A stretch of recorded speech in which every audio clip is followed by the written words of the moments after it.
BMW, Mercedes বেন্সের মতো গাড়ি প্রস্তুতকারক কোম্পানিতে রোবটের ব্যবহার বাড়ছে। অ্যামাজনেও রোবট কাজ করছে। কিন্তু রোবট কি আপনার সহকর্মী নাকি প্রতিদ্বন্দ্বী? শিগগিরই হয়তো রোবট ফিজিওথেরাপিস্ট বা অন্য কিছু হিসেবে কাজ শুরু করবে। কিন্তু রোবট কি মানুষের কাজ নিয়ে নেবে? লাখ লাখ রোবট কি আমাদের চাকরি নিয়ে নেবে? প্রশ্ন হচ্ছে, কাজে কে ভালো? BMW তাদের যুক্তরাষ্ট্রের কারখানায় গাড়ির বডি তৈরিতে হিউম্যানয়েড রোবট পরীক্ষা করে দেখছে। ফিগার 02 মডেলের রোবট সেই কাজই করছে যেটি মানুষ করত। আমরা এই প্রযুক্তিটা একেবারে শুরু থেকেই বুঝতে চাই। উৎপাদন প্রক্রিয়ায় কৃত্রিম বুদ্ধিমত্তাকে কিভাবে আরো ভালোভাবে কাজে লাগানো যায় তা আমরা জানতে চাই। ফিগার 02 রোবটের দাম প্রায় ৮০,০০০ ইউরো। এছাড়া রক্ষণাবেক্ষণের জন্য বছরে খরচ হয় ৪,০০০ ইউরো। মানুষের জন্য শারীরিক পরিশ্রম হয় এমন কাজ করতে পারে এটি, তবে গতি এখনও খুব ধীর।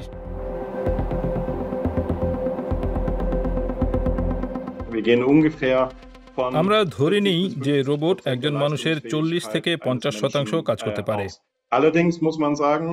তবে এটাও বলতে হবে যে হিউম্যানয়েড রোবটের কিছু সুবিধাও আছে। ব্যাটারি পরিবর্তন, ব্যাটারি চার্জ করা ও মাঝে মধ্যে রক্ষণাবেক্ষণের কিছু কাজ ছাড়া রোবটকে কখনো কাজে বিরতি নিতে হয় না। 8 ঘন্টা কাজ করার পর এটি থেমে যায় না।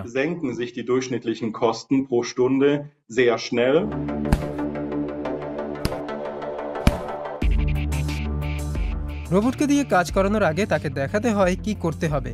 ব্যাপারটি বেশ পরিশ্রমের ও সময় সাপেক্ষ হতে পারে। টেসলাকেও এই শিখন পদ্ধতির মধ্য দিয়ে যেতে হয়েছে।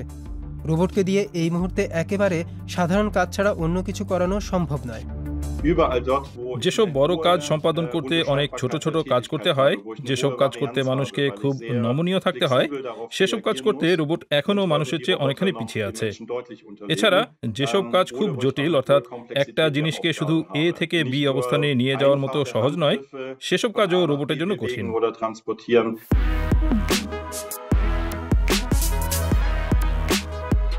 ভবিষ্যতে মানুষ ও রোবটকে একসঙ্গে কাজ করতে হবে। কিন্তু রোবট মানুষের সঙ্গে কত ভালোভাবে যোগাযোগ করতে পারবে? আমরা আশা করছি ভাষার মডেল ব্যবহারের কারণে রোবটের সঙ্গে আমাদের যোগাযোগ যতটা সম্ভব স্বাভাবিক হবে। আর রোবট কাজ ও পরিবেশ বুঝতে পারলে ভালো হয়।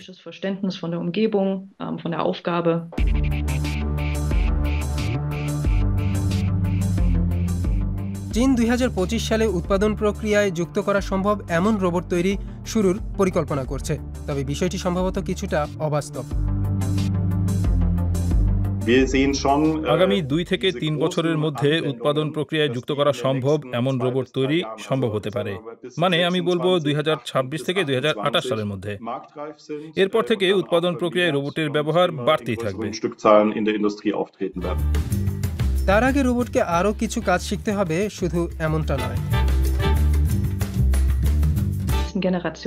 পরবর্তী প্রজন্মের রোবটকে আরো বেশি কার্যকর হতে হবে। আমি চাইবো সেগুলোকে ব্যবহারের আগে যেন আর প্রোগ্রাম করতে না হয়। তারা যেন স্বয়ংক্রিয়ভাবে নিজেরা কাজ শিখে নিতে পারে। সেটা ভয়েস কমান্ড বা অবজারভেশন লার্নিং এর মাধ্যমে হতে পারে। তাহলে কেবল আমরা BMW গ্রুপ এমন কিছু অটোমেট করতে পারবো যেটা আগে অসম্ভব ছিল। ভবিষ্যতে রোবট মানুষের কি পরিমাণ চাকরি নিয়ে নেবে তা এই মুহূর্তে বলা অসম্ভব।